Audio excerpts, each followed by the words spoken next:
दोस्तों एक पल के लिए सोचिए, जिस देश रूस की जेब में पूरी दुनिया को तेल बेचने का नक्शा हो, वही देश आज आधी रात को अपने सबसे पुराने दोस्त भारत को फ़ोन करके तेल को लेकर मदद की गुहार लगा रहा है। और दोस्तों इससे भी हिला देने वाली बात यह है कि इसी वक्त अमेरिका, जो खुद को दुनिया का सबसे बड़ा सुपर पावर मानता है, भारत के सिर पर 100% टैरिफ की तलवार लटकाए खड़ा है। डोनाल्ड ट्रंप खुलकर धमकी दे रहे हैं कि अगर भारत ने रूस की मदद की तो उसका आर्थिक हाल बहुत बुरा कर दिया जाएगा। लेकिन भारत ने अमेरिका की इन धमकियों को सीधे कचरे के डिब्बे में डाल दिया है। भारत ने न तो कोई बयान दिया है और न ही कोई प्रेस कॉन्फ्रेंस की है, बल्कि चुपचाप समुद्र में अपने दोस्त रूस की तरफ अपना एक विशाल बेड़ा रवाना कर दिया है, जिसने अचानक सबके होश उड़ा दिए हैं। दोस्तों सवाल है कि आखिर समुद्र की उन लहरों के पीछे ऐसा क्या राज छिपा हुआ है? क्या सच में रूस के पास अब पेट्रोल खत्म हो गया है? डोनाल्ड ट्रंप की 100% टैरिफ की धमकी के बावजूद भारत ने रूस की तरफ ये खेप अचानक क्यों भेज दी है? और सबसे बड़ा सवाल, क्या इसके बदले में रूस ने भारत को ऐसा कोई हथियार देने का वादा कर दिया है जिसे सुनकर अमेरिका और ट्रंप दोनों की नींद उड़ गई है? आखिर इस पूरे खेल के पीछे कौन सी ऐसी मजबूरी है जो दोस्त को दोस्त के सामने हाथ फैलाने पर मजबूर कर गई? दोस्तों इस रहस्य की शुरुआत समझने के लिए हमें उस तस्वीर को देखना होगा जो मीडिया की सुर्खियों में कभी नहीं दिखी। हम सब ने पढ़ा है कि रूस यूक्रेन युद्ध के बाद से दुनिया भर को तेल बेचकर मोटी कमाई कर रहा है। मॉस्को की तिजोरी तेल के डॉलरों से भरी हुई है, लेकिन ज़मीनी हकीकत कुछ और ही है। यूक्रेन ने जब से ड्रोन हमलों का सिलसिला शुरू किया है, रूस के पेट्रोल पंपों और रिफाइनरीज का बहुत बुरा हाल हो गया है।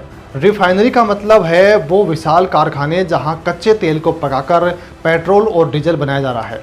यूक्रेन के लगातार हमलों ने रूस की इन रिफाइनिंग क्षमताओं के करीब 40% हिस्से को बुरी तरह से झुलसा दिया है। अब सोचिए, 40% क्षमता का मतलब ये है कि रूस के एक बड़े हिस्से में अगले 2 महीनों तक पेट्रोल और डीजल बनना पूरी तरह से बंद रहेगा। जिस देश के पास में कच्चा तेल समुद्र से निकल रहा हो, लेकिन उसे पेट्रोल बनाने के कारखाने ही नष्ट हो गए हों, उस देश के सामने क्या हालत होती होगी। यही वो पल था जब मॉस्को को एहसास हुआ कि अब बचने का सिर्फ एक ही रास्ता है, और वो रास्ता सीधा नई दिल्ली से होकर गुजरता है। लेकिन असली सवाल ये है कि जब रूस के पास में कच्चा तेल है तो वो पेट्रोल के लिए भारत के सामने हाथ क्यों फैला रहा है? क्या रूस अपने कारखाने खुद ठीक नहीं कर सकता है? तो दोस्तों इसका जवाब है तकनीक और वक्त की मार में। कारखानों को फिर से बनाने में महीनों नहीं बल्कि सालों लग जाते हैं, और यूक्रेन के हमले रुकने का नाम नहीं ले रहे हैं। ऐसे में रूस की प्रमुख ऊर्जा कंपनियों ने एक ऐसा गुप्त और बेहद अहम कदम उठाया है। उन्होंने सीधे भारत की सरकारी और जो निजी रिफाइनरीज हैं उनको कॉल किया है। रूस को पता है कि भारत के पास में जो विशाल कारखाने हैं वो ना सिर्फ अपनी ज़रूरत का पेट्रोल बना सकते हैं, बल्कि ज़रूरत पड़ने पर वो एक्स्ट्रा पेट्रोल बनाकर रूस की सप्लाई कर सकते हैं, रूस की मदद कर सकते हैं। रॉयटर्स जैसी बड़ी न्यूज़ एजेंसियों ने जब अपने सूत्रों से बात की तो हैरान कर देने वाले खुलासे हुए। रूस की कंपनियों ने भारत से कम एक खेप पेट्रोल की मांगी, और वो खेप भेजी भी जा चुकी है। लेकिन दोस्तों इससे इतनी खामोशी से किया गया है कि अमेरिका के जासूसी नेटवर्क को भी भनक तक नहीं लगी। भारत के पेट्रोलियम मंत्री हरदीप सिंह पुरी ने साफ कह दिया है कि भारत की कंपनियां सीधे रूस को तेल नहीं बेच रही हैं, लेकिन उन्होंने एक ऐसा इशारा दे दिया जिसने पूरी कहानी बदल दी है। उन्होंने माना कि रूसी खरीदार यानी ट्रेडर्स के माध्यम से भारतीय तेल आसानी के साथ रूस तक पहुंच सकता है।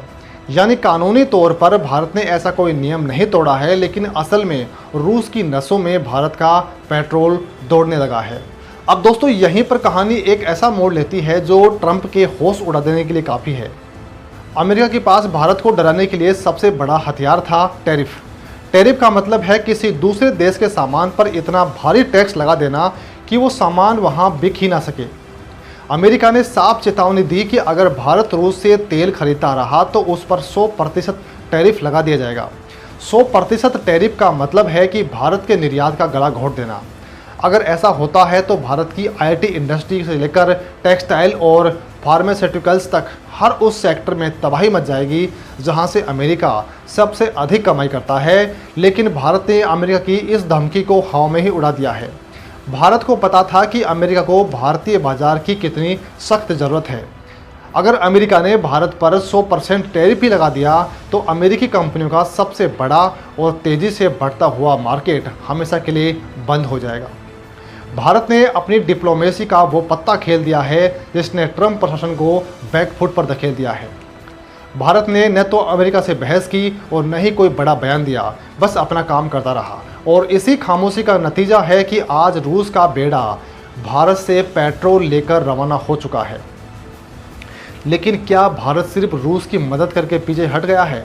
तो जवाब है बिल्कुल नहीं। यहीं से असली खेल शुरू हो गया है।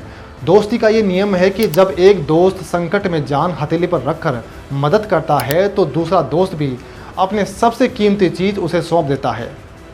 अमेरिकी धमकियों और ट्रंप के दबाव के बावजूद रूस ने भारत को S-500 सिस्टम देने की हामी भर ली है। हमने आपको S-400 ताकत पिछले वीडियो में बताई थी।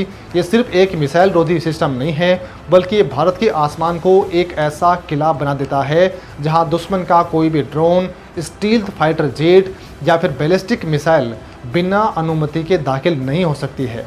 अमेरिका सालों से भारत को अपने महंगे हथियार बेचकर उसे अपनी शर्तों पर नचाता आया है, लेकिन रूस का S-500 देना ये साबित करता है कि भारत अब किसी का गुलाम नहीं है, बल्कि एक स्वतंत्र और ताकतवर खिलाड़ी बन चुका है जो अपनी मर्जी से अपना दोस्त चुनता है। दोस्तों, रूस की रिफाइनरीज पर यूक्रेन के हमले सिर्फ एक बहाना है। असल में रूस आज पूरी तरह से भारत पर निर्भर हो चुका है। जिस रूस को हम कभी ऊर्जा का महाशक्तिमान गुरु मानते थे, वो आज भारत के रिफाइनरी कारखानों का मोहताज हो गया है। दूसरी तरफ जो भारत है उसने नायरा एनर्जी जैसी कंपनियों का इस्तेमाल किया है। नायरा एनर्जी में रूसी कंपनी रोसनेफ्ट की हिस्सेदारी है। यानी भारत ने एक ऐसा कानूनी ढांचा तैयार कर लिया है जहां से रूस को पेट्रोल तो मिल रहा है, लेकिन अमेरिका ये साबित नहीं कर पा रहा है कि भारत ने सीधे तौर पर कोई प्रतिबंध तोड़ा है।